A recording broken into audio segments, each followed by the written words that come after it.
What is going on, guys? MJ2005 Gundam here, and today I'm going to be reviewing the P-Bandai high-grade Pale Rider ground type for Mobile Suit Gundam Side Story Missing Link, the Rider of Death. This version is equipped with ground combat firearms to terrorize the Slave Wraith and Marcosius units and send them to the underworld. This is the very kit that started the Rider madness with its 7 runners and sizable sticker sheet. Now do forgive the photos, as that was my very first time using my new camera, so the quality might not be as good as what I can achieve now.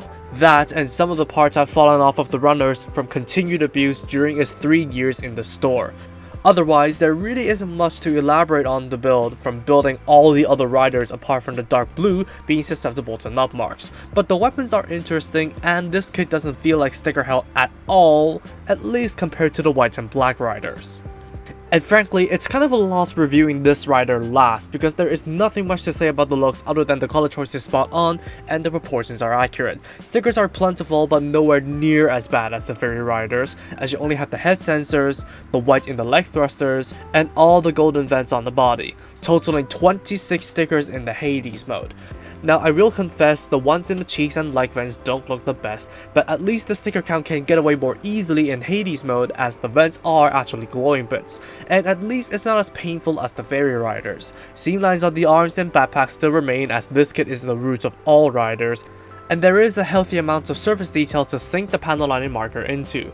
But otherwise, this 13cm tall kit is definitely a sharp looker, and less of a pain compared to the white and black riders if you look at the glass half full. For articulation, head is on an unrestricted double polycap ball joint that can dock anywhere it needs to, but do be careful of the antenna. The arms can swing back on their polycap, as well as roll and rotate in their sockets, and go out perpendicularly to the body. There's a bicep swivel, double jointed elbows, and ball jointed wrists.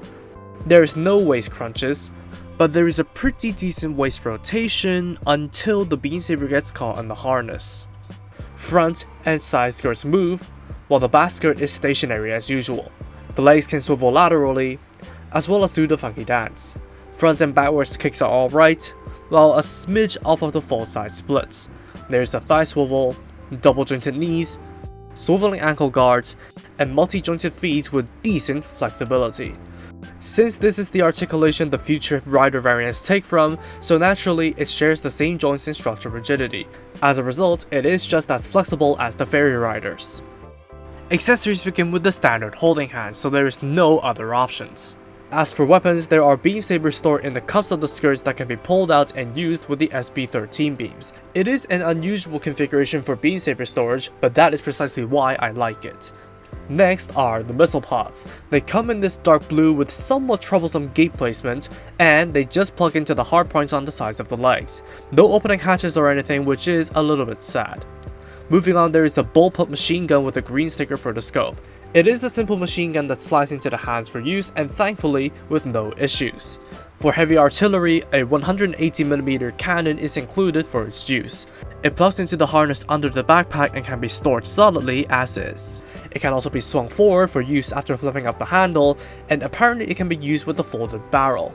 And to unfold it, it's a simple case of removing and rearranging the barrel, which is simple enough for an imposing display.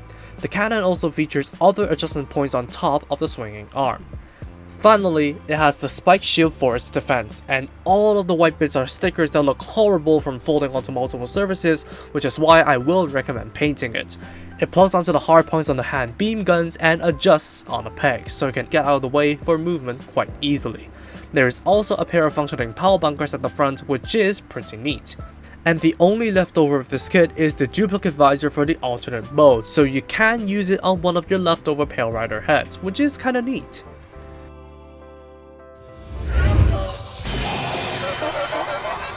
Unexpectedly, I would actually recommend the high-grade Pale Rider. You could say that it's the benefit of hindsight and that the sticker still puts you off, that's fine, but frankly, if one wants to try out a rider variant, this is not a half bad one to go for. What really sets this apart from the space type, however, is the armaments, as the ground type weapons are unique to this kit. While if you have the Gundam Unit 5, there is essentially nothing different to experience from that apart from the different shoulder armor pieces. But if you decided to go for the ground ground type, I do absolutely recommend painting the white sections on the shield. Those stickers don't do the job well at all.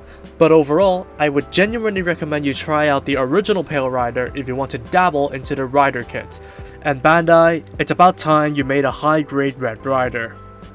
And that's all from me. Thank you for watching, drop a like and comment if you did enjoy the video, subscribe for more content like this, and feel free to follow me on social media with the links down below. That said, take it easy, stay safe, and I'll see you in the next video.